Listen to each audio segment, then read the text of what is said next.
This is Greg Troutwine. I'm with Maritime Reporter TV. We're here with Jim McCaul, International Maritime Associates, IMA. And Jim, thanks a lot for joining us. Thank you very much.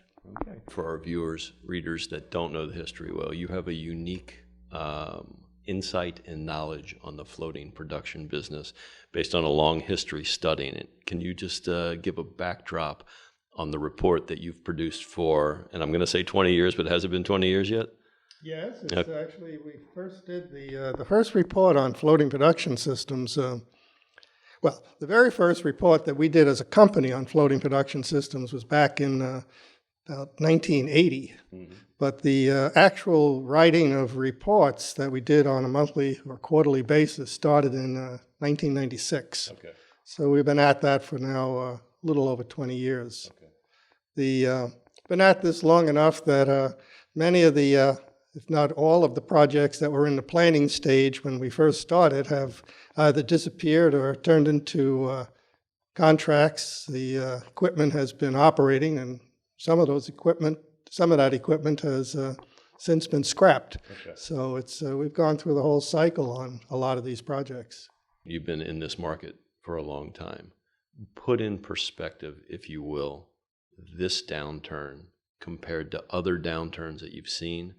How is it similar? How is it different? This has been the worst downturn by far. The closest one was in 2007-8. And it's 2007-2008 when the financial crisis hit. But that was something that affected everyone, and basically that was about a 1-year hiatus in contracts, about 12-month hiatus.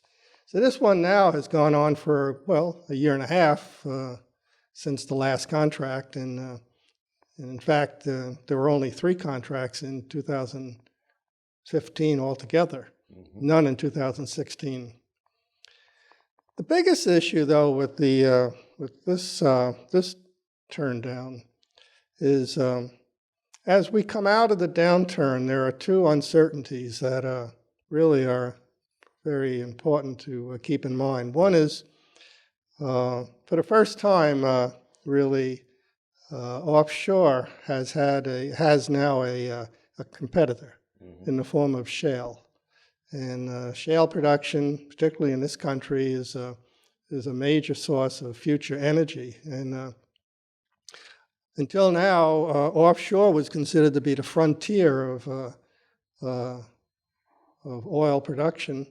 Now, shale is considered the frontier. Mm-hmm. So the extent to which offshore benefits from the upturn in the business will depend upon the extent to which shale is competitive with offshore and satisfies the increasing demand. Mm-hmm. The second thing is a little longer term, and that's the last 2, well, up until 2-3 years ago, the people that follow this business would talk frequently about the supply side of we're hitting the peak supply, that we're going to run out of supply of oil, supply of gas. That's gone away, and now people are talking about the peak demand, and that we are actually at a stage where demand is going to peak. And the people that look at this, the pundits, are talking about somewhere in the next, could be 5 years, it could be 10 years, 15 years, 20 years, but demand is apparently coming to its tapering at this point, and at some point we'll probably hit the top. In the meantime, the supply continues to increase. So where does that leave offshore in the long term it's a question. And so this is what's probably made the big difference between now and past turndowns. One, I guess if you'd sum it up, one is the downturn has been more severe. And secondly, coming out of the downturn, the industry is faced with competition from shale and faced with a possible tapering of demand. Okay. Kind of a side topic, but relevant as well, is of course the issue of renewable energy. Where do you see renewable energy fitting into the energy mix in all of this? Yeah, I think renewable energy, if you take away the subsidy, wouldn't exist. So basically, it's the extent to which governments continue to support the renewable energy will determine how it develops and expands. But renewable energy is still extremely expensive compared to oil and gas, and it's very hard to see renewable energy really being a major competitor, other than a niche player for the foreseeable future. Again, Jim, thank you very much for your time. I appreciate it. You're very welcome. Absolutely. And this is Greg Troutwine with Maritime Reporter TV.